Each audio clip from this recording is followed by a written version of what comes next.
Welcome to The Sound of Economics, the podcast series by Bruegel, the Brussels-based economic think tank. I'm Jeremy Zettelmeier, the director of Bruegel, and with me today are Simone and Georg, our foremost senior experts on energy. Simone and Georg, can you introduce yourselves, please?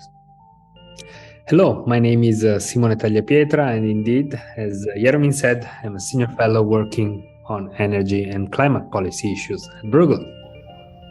Yes, hello, my name is Georg Zachmann. I'm also a senior fellow at Bruegel, working also on energy and climate issues.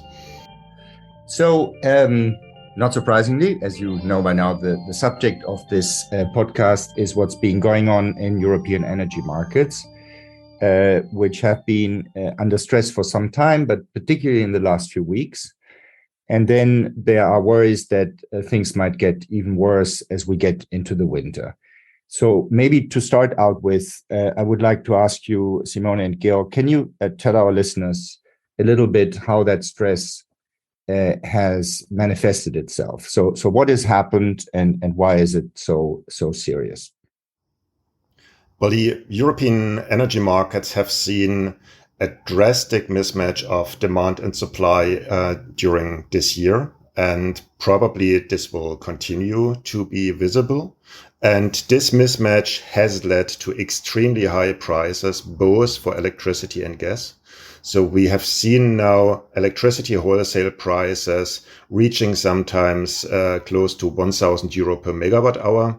To remind you, corresponding prices have been in past years in the order of 50 euro per megawatt hour. So sometimes drastic increases, and they are not only happening in the so-called day-ahead market, so for short-term transactions and for trading on kind of weather-related and demand-related short-term issues, but also in the futures market.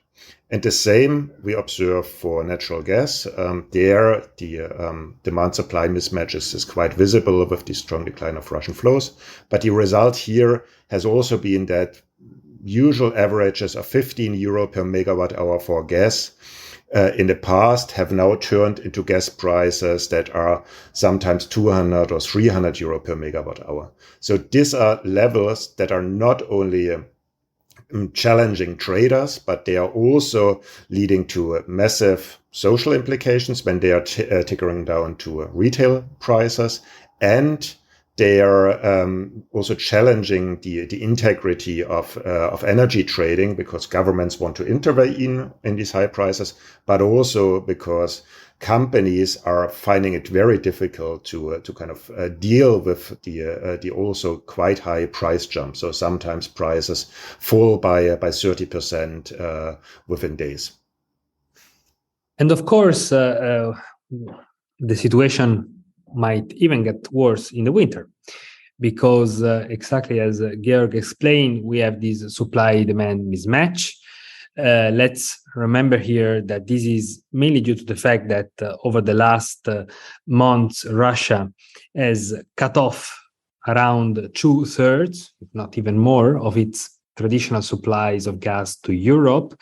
And so far, Europe has managed to compensate those massive lower volumes from Russia with alternative supplies, and namely LNG. So the storage refilling season in Europe is going pretty well. Our storages underground are full by 80% now, which, let's remember, was the target introduced by the European Commission by the end of October. So we are certainly in a good position, but we don't know how the winter is going to look like. We know that every year the profile of gas demand might be very different in the winter according to the temperatures. Now, we don't have full visibility now on whether this will be a cold or a warmer than usual kind of a winter. So we need to get prepared for a scenario where, for example, the heating season will be a significant one. So the risk looming ahead for Europe is that if we are not able to sufficiently reduce demand, both for gas and for electricity, we might not be able to meet our demand, and therefore we might indeed see rationing being a last resort option to be implemented by governments during the winter. So this is to say that more than the pricing dimension that has been mentioned by Georg and that is now at the top of the agenda of European policymakers, we continue to have a problem with the issue of securing our energy security of supply. And this is something that certainly represents a key dilemma for policymakers these days, how to tackle both these issues at the same time, because clearly there are trade-offs between them. So, Simone and Georg, if I understand correctly, policymakers are taking this very seriously. So I think there's a meeting tomorrow, even an informal meeting of energy ministers to discuss this. But before we get into sort of possible solutions, so what policymakers should be doing in Europe, I think it's maybe a bit it may be important to understand the causes a bit more. So is this all about the Russian invasion of Ukraine and the sanctions that were triggered by that? Are there deeper causes? One thing, of course, that is possibly a bit surprising is why we see this volatility in the gas prices now, when we are several months away from that invasion. So can you explain to our listeners a little bit what is causing this stress? Well, as we have described in our recent paper on the grand bargain for energy we need in Europe, there are different elements that have made this situation possible. First of all, we need to recognize that we have made some mistakes in the past with regard to our energy policy. We have let Russia becoming our predominant supplier for gas. Russia used to cover 40% of our imports, and the lack of alternatives is what has created the problem, because the problem was not only the predominance of Russia in the import portfolio, but was the lack of alternative gas import infrastructure, namely in countries like Germany. So this was an historical energy policy mistake, not to create alternatives, to over-rely on a single supplier, which is, I think, something that Europe now is learning in a very rough manner. And probably this will also be a lesson for the future with regard to other fields, such as raw materials for the green transition, etc. Then another element that brought us here is certainly a sort of long COVID syndrome that has characterized energy markets over the last months. During 2020 and 2021, we remember very well, we have seen periods of even negative oil prices, right? So during those tough periods, energy investments have been postponed because demand was dropping. And as you all know, energy takes long cycles to bring investments into projects and into delivery of oil and gas. And therefore, there was a certain mismatch globally between energy demand and supply once demand bounced back after the lockdowns from Europe to Asia to the United States. And then, more than this global dimension, I think there were also some Europe-specific, I would say unfortunate coincidence that have also created this sort of perfect storm we are in. No? Because on the one hand, we have seen around half of the nuclear fleet in France going offline due to the need of undertaking extraordinary maintenance. And this has created a problem because France used to export electricity. And of course, this was not the case in the last months. And therefore, this created a further burden on the European electricity system, increasing further the demand for gas. And then we have had a very dry summer, the drought, possibly the worst in the last 500 years in Europe has seriously compromised the hydroelectric output during the summer, and this further pushed the demand for gas vis-a-vis the lower output from hydropower plants. And finally, the most important element of this perfect storm has been the Russian shock, and we have mentioned the historical policy mistakes with that regard. So, in a sense, what was not completely anticipated, I think, and what has been the trigger of the nervousness of policymakers in the last few weeks is the fact that we have had these price extremes, right? So can you maybe explain why we have had these extreme prices when, fundamentally not that much seems to have changed, in the sense that, the fundamentals of supply and demand are still roughly the same. We have had the invasion of Ukraine. There has been, of course, additional cuts in Russian supply. But why would these cuts, in a situation where Russia had already reduced supply, lead to these extreme price movements? The answer to that, I think, lies mainly in the gas market.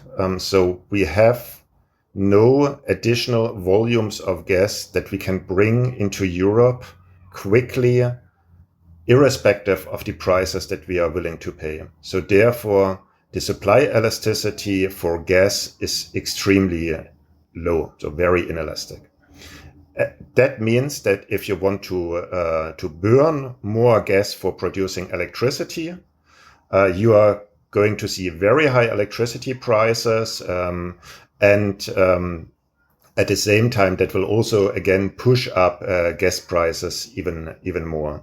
And the only thing that is balancing the market because of this lack of additional supply options is now on the demand side.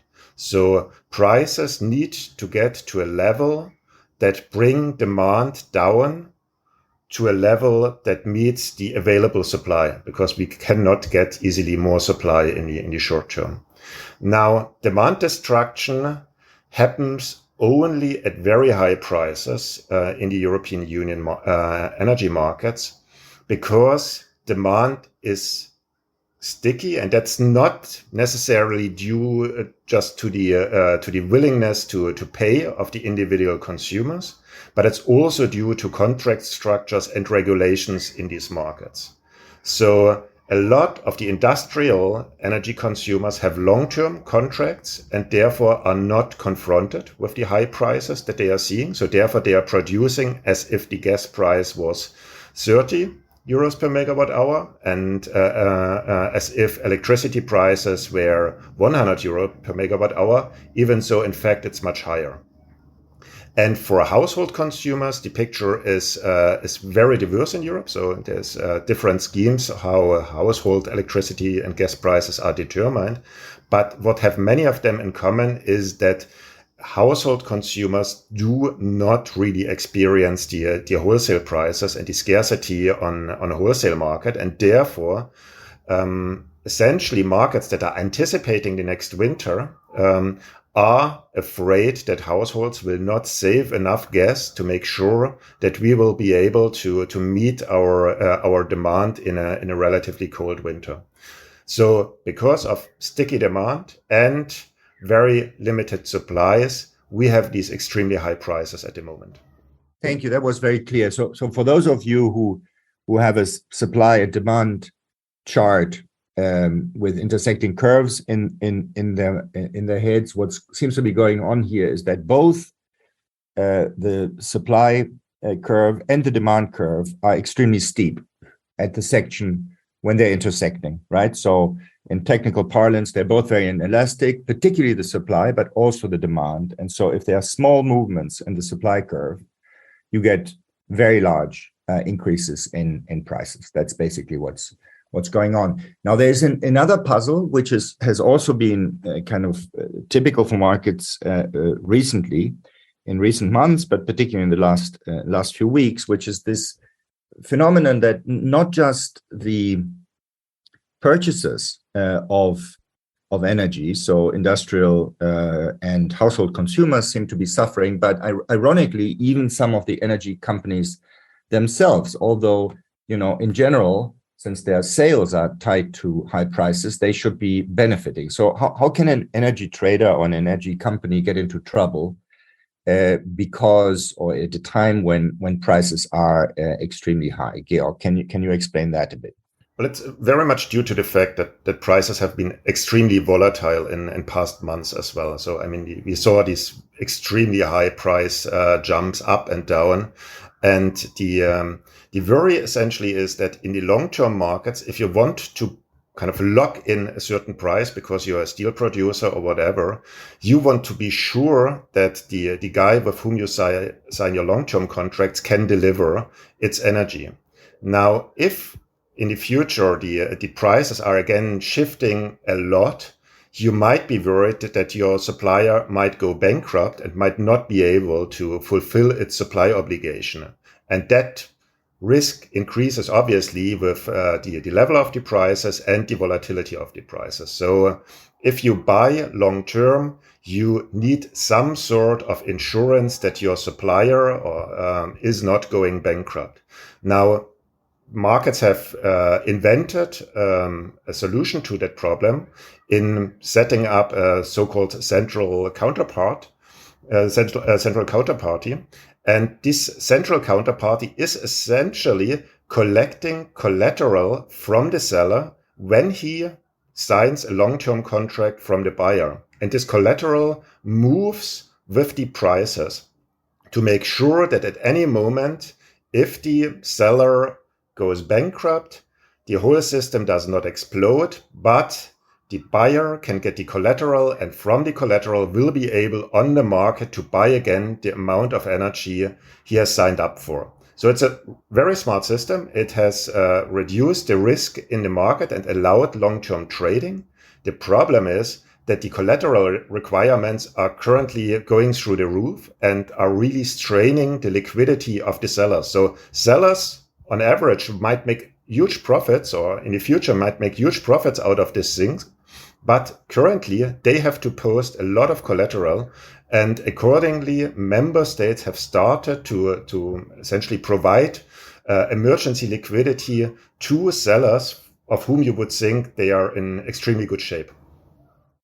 Thank you, Georg. Right. So that was, I think, very nicely explained. So the fundamental problem is that when expectations of future prices go up, right? And that's what's happened, right? So futures are through the roof.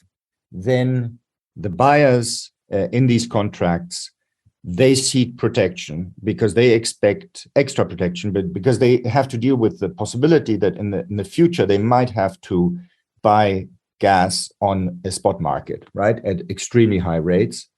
And so that protection has to be provided by the energy supplier that would, in principle, benefit from that high price in the future. But of course, it needs to put up that extra protection today. And so that creates this tension that a company that, in principle, is benefiting from high prices, because it needs to provide insurance to its customers, the buyers of the gas, has to put up this extra collateral, which might strain its financial capabilities in the short run. Did I summarize that correctly? Okay, wonderful. So that I think was the hardest part of this podcast. So everyone is nervous because of course, like we said, in a strained market, small mismatches between supply and demand, because of the steepness of these supply and demand curves, can have these extreme implications that even potentially might affect financial stability. And if we then look into the winter, what we are all fearing is an even more extreme version of today's problem, right? So we get a supply shock or we get a demand shock because of a harsh winter. And then we get even higher prices, even more volatility, even more need for sellers to post collateral so that buyers can be reassured that they are going to be okay if the seller has problems delivering in the future, and this might actually be wiping out companies. So then, what is the set of policy measures that you guys are proposing to take the tension out of the market? Because that's what I understand your paper does when you are calling for a grand bargain. And in what sense is this set of policy measures a grand bargain? So where is the give and take there? Can you explain that a bit? Yeah, so in our view, Europe can face the current situation only if every country puts at the table all the supply and demand options it has at its disposal in order to contribute not only to its own energy security, but also to the overall European energy security. In short, we are convinced that if European countries during this unprecedented situation are to take a nationalistic / fragmented approach, we will be in trouble. On the contrary, if we all coordinate a united response, unlocking all the options we have available, we might get through these crises in a better position. So we have listed some policies, some actions that we consider to be important. The first of which is that all European countries should bring forward every available supply side flexibility option it has. Now, this entails painful political compromises because here we are talking about options such as prolonging the life of nuclear power plants that are due to be closed this year in Germany. And we know how this debate is controversial in the country. This entails, for example, that the Netherlands, a country that has the largest gas field in the continent, the Groningen gas field, might produce more gas, but in order to share these resources also with neighboring countries. But that will entail more earthquakes in the area of Groningen, more need for compensation to the local communities. So that's going to be politically troubling. This entails utilizing more coal for power generation, for example, in countries like Italy, instead of using gas, if in certain electricity systems we have a predominant role of gas in the electricity generation mix. So if everyone does something here, we might yield results at the European level. And with regard to the supply side, what we mention in our paper is also the need to push forward this idea of joint procurement of gas at the European level. One of the very first actions that was put in place by the Commission in the framework of REPowerEU was the creation of this energy platform that is supposed to be or to become a procurement tool in the future, possibly of gas and LNG. And this is important. It is important because if countries agree to buy gas through these joint procurement schemes, we might reduce the risk that EU unity is basically undermined because member states compete with each other for limited supplies of gas in international markets. So all this is very important. And of course, we need to consider that while in the short term, also brown options are necessary, such as a greater utilization of coal, we should not compromise our energy transition. And by the way, rolling out renewable energy or energy efficiency solution now can really be also part of the solution, not only for the next couple of years, but really as a long-term decoupling of the European economy from fossil fuel imports. The second element of our bargain is demand reduction. All countries, in our view, should really commit to deliver the demand reductions that have, for gas, already agreed under the EU deal that was recently achieved. Now we might have coming up soon a new deal for electricity demand reduction with mandatory targets at the European level.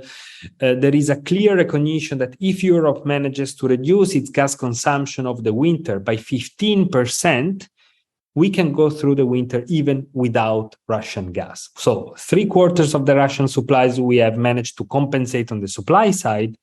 The remaining volumes that might well be cut off entirely, we need to compensate through demand reduction. And this is something we can do if we have the right policies in place to incentivize consumers, families, and businesses to reduce their gas and electricity demand. You can do that by paying families to save energy. So if this winter you have an energy consumption that is lower than last year, you might get rewarded by your government. You can have auction systems for industries to be incentivized to reduce their demand. And the more we reduce demand now and in an orderly manner, the less we risk rationing during the winter. So these are the two first elements of our bargain, and Georg will tell you about the next ones. Yeah, and kind of following up on Simona, I mean, if we manage to get demand and supply better in order, also prices will come down on the European market back to levels that are much more sustainable for everybody. And one of the big challenges is that we would need some sort of moratorium of member states to not subsidize their energy consumption. It's very clear that each member state has an interest to give money to its industrial consumers or its household consumers to be able to maintain its consumption. But that is exactly the wrong answer, because that will result in a subsidy race between member states, because in the end, a German glass manufacturer will try to buy the gas at a certain price, then he cannot afford it, the government gives him money. A Belgian company is then priced out of the market because the price increases because of the higher demand in Germany, and then the Belgian government has to give its glass manufacturers a corresponding subsidy. So a subsidy moratorium is extremely important, not to end up in a race that only pushes up prices and is kind of the perfect beggar-the-neighbor policy.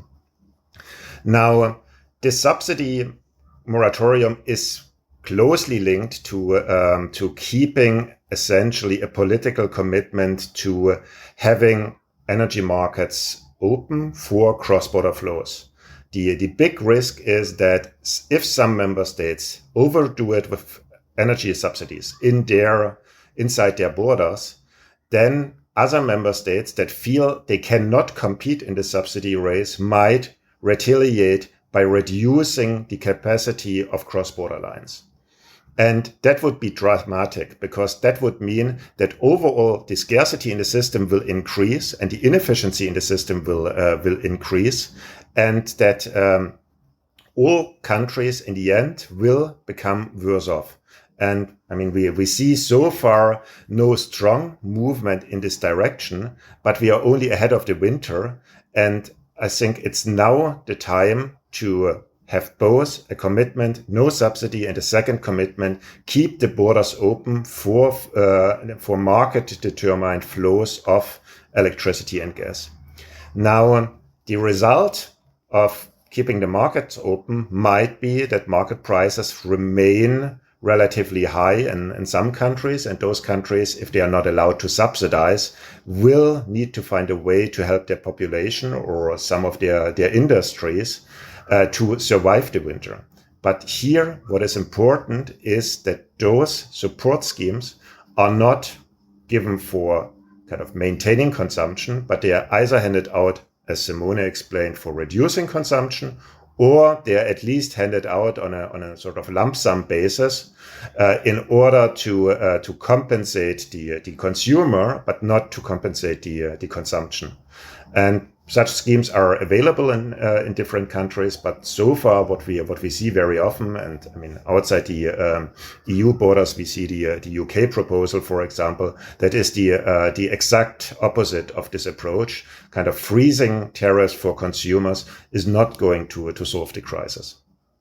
Okay, so if I understand correctly, just to summarize, you guys want to address first and foremost the fundamentals that led us to this situation. That is, you want to increase supply, you want to do it by purchasing gas on a common basis across the EU, which gives us more bargaining power. You want to do it by increasing energy supply that is a substitute for gas, or indeed gas production itself within the EU. So German nuclear power plants, Dutch gas fields.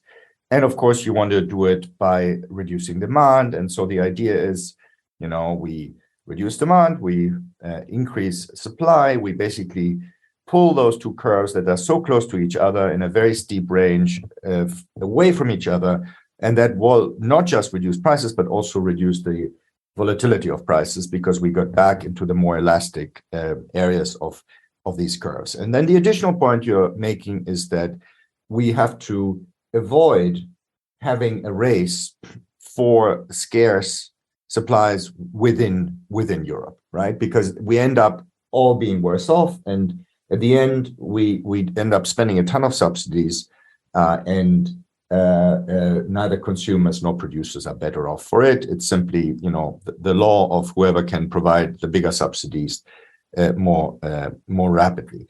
Now, on the point about subsidies, if I understood you correctly, your point is not that all subsidies are bad, but that one needs to provide subsidies in a way that they maintain the incentive, or indeed create the incentive, reinforce the incentives to save on consumption. So what would be okay is simply a transfer to a household, say to poor students, to poor pensioners, like in the latest German proposal, that is completely unrelated to energy consumption. What would be okay is something that actually is related to energy consumption, but with the opposite sign of a normal energy subsidy, namely one where the less you consume, the more money you get from the government. And then there's this tricky area of whether it is okay to actually keep prices down, right? And so from what I understand you saying is that this is generally not okay. So we should not try to engage in subsidies that maintain lower prices than the prices that reflect the current scarcity through subsidies. But, there may be some exceptions. So maybe before I let you guys off the hook on this, can you maybe make one comment on the recent price break in the proposed by the German government in its scheme? So this is a form of price subsidies, which you guys generally oppose, but it seems structured in a way that is less susceptible to the problem that it encourages demand rather than encouraging savings in demand. Do you want to just walk us through that? Yes. So in the past weeks, a number of proposals have been circulated by different member states, and the German proposal, which is very close to the leaked Commission proposal, is essentially to capture the so-called inframarginal rent. That is the value that electricity producers would be making from selling electricity they produce at very low cost and selling it at very high prices, and take this money and give it to consumers in the form of a lump sum or in the form of so-called block tariff. So 80% of last year's consumption they are still getting at the lower price. So that would not change the incentives of the producers if well designed, and it would not change the incentives of the consumers if well designed, and still provides some sort of redistribution that allow a more socially fair but also politically acceptable outcome of these high prices. Because the political effect of pushing through 10 to 15 times higher prices to final consumers would not only be politically disastrous, but it would also potentially lead to a huge demand side shock, because a lot of people will not have any money to go to, I don't know, to the hairdresser or something. So the whole demand side will collapse in the economy. So therefore, it's quite sensible to seek solutions, and the German and the Commission solution are in principle the right way. In detail, there is a lot of challenges to be addressed in order to make it work. Right. So basically the way you solve this conundrum, that you want to both keep prices lower and induce greater savings, is that you keep prices low only on the volume of energy or electricity consumption that a frugal household, a household that actually tries to save, would consume, right? So you come up with some estimate of basic needs, right, which is on the low side of what people have consumed last winter, and that volume can be sold to consumers at lower prices, because if they go beyond that volume, they're going to face much higher prices, and hence additional consumption will be penalized, right? That is essentially the idea. The problem is to get this kind of estimate right of how much should be subsidized. Now, if it is too low, then you're not giving enough support to consumers. If it is too high, then you are not getting them to save properly. So it's a tricky business, but at least conceptually it does make sense. Now, there are other ideas. Please. Yeah, Jeremy, I think the big challenge with this proposal is, I think, less on the handing out of the subsidy. I think the mistakes that you can make there are largely acceptable, but the big challenge is collecting the money. So my assessment would be that this sort of capturing inframarginal rents is super complicated, because the electricity markets that kind of already cleared sometimes years ago in the futures market. I mean, you will be very hard pressed to find who essentially is making this windfall profits that one want to take away, and to do it in a legally and in a technically possible way.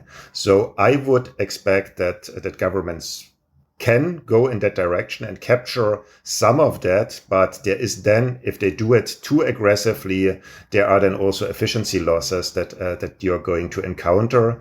And one potential solution to this would be to have essentially 3-pillar approach to collect the money. You take a bit of money from the government, so direct fiscal support. You take a bit of money from the profit taxes of the companies that will at some point post higher profits and will be taxed on that, and then you will try to get as much as possible from these inframarginal rents. And it's not a pure science. It's going to be an art, and it's going to be quite difficult and different in the different member states. But that's how I would see at the moment the most pragmatic way forward. Okay, so we are almost out of time, but this sort of falls into a category of proposals that you guys are not necessarily pushing, but you are not disagreeing with them either. And indeed, some forms of these proposals can be, if one puts enough art in it, as you said, could be useful. But then there are other proposals that could be more destructive, and they have to do with sort of attempts to interfere in the price mechanism at the wholesale level. The idea of decoupling wholesale prices from on the gas market from electricity prices. Can you guys maybe give a summary of what these proposals are and why you disagree with them, if you do indeed disagree with them? Yes. So the proposals that are out there are trying to interfere in the wholesale market and try to bring down either the price of gas and or the price of electricity in the wholesale market in order to reduce the profits of the producers and increase or also reduce the pain of the consumer. So that's what they all have in common. But then in the details, they differ. And what is very important to say up front is that I still don't understand all the details and all the mechanics, because we are intervening here in a highly complex market. I mean, this market has some 2 billion contracts every year. It's having contract structures in very different durations, actors in different countries. So it's a very complicated market. And if you interfere in its small details on how you implement something, even if it's the same broad concept, will matter a lot. So take it with a grain of salt.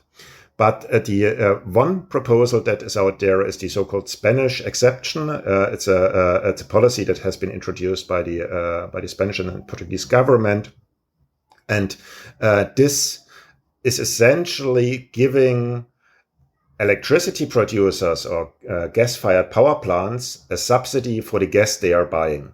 And so they see lower gas prices, and these lower gas prices allow them to produce electricity at lower cost. And then they have to bring this electricity to the market at lower cost. And accordingly, the electricity price on the Spanish market has dropped quite a bit. So in the first round, effect has been positive and as intended. But then there are all sorts of issues with that. First, gas consumption in Spain went up quite a bit. Also, coal-fired power plants have been driven out of the market and needed to be subsidized afterwards to come back into the market. Higher gas consumption led to higher gas prices. So for gas consumers, it has not been a good policy. And the system has been leaking. That means that the cheaper electricity has then essentially moved over the border to France, which you might find desirable. But if you implement it on the European continental scale, some member states will find it quite hard to justify that they are putting up money for cheaper electricity that is flowing to their neighbors. So I'm relatively skeptical that this proposal will make sense on the European level. A very different proposal is the so-called Greek proposal.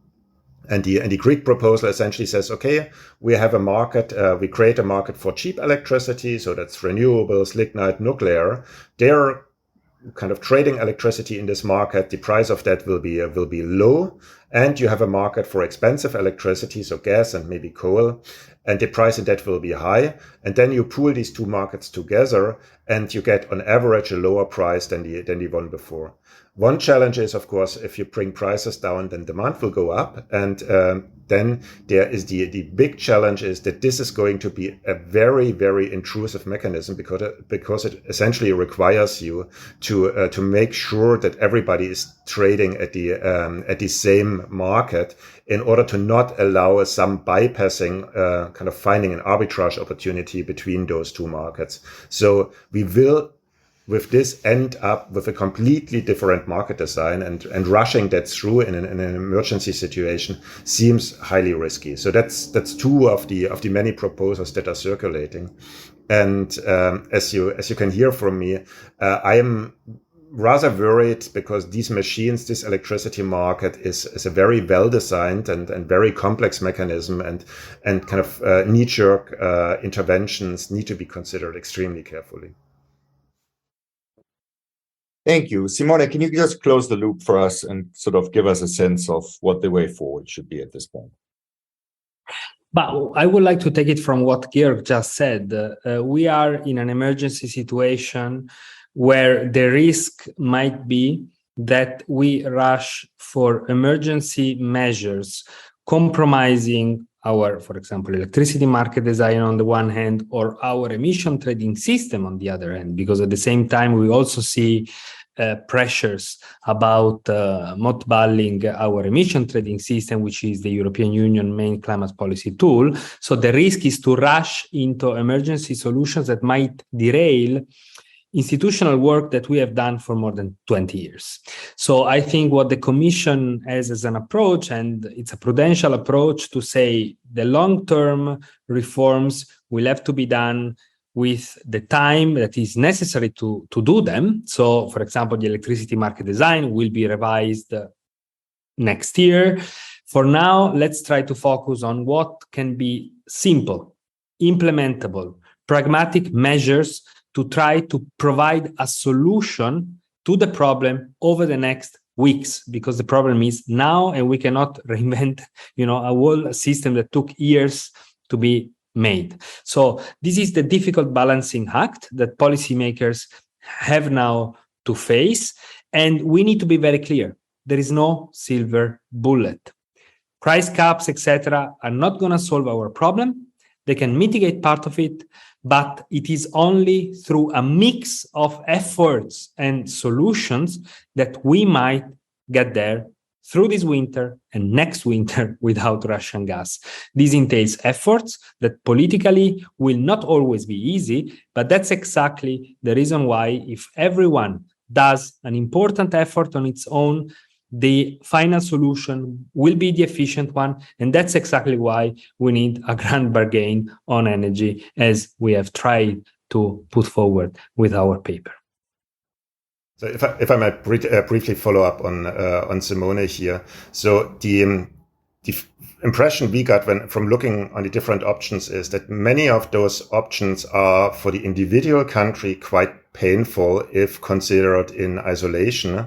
But if one country, for example, allows some gas-fired power plants to be transformed again to oil, or fuel switching, ignoring some emission standards in production to switch away from gas to even coal, the country is not going to like it. The environmentalists in this country are not going to like it. The population is not going to like it. And the benefit of that will largely appear in the overall European market. So everybody will benefit from that, while the cost is falling on one country. And the same for demand side measures, the same for keeping the market open, the same for not subsidizing.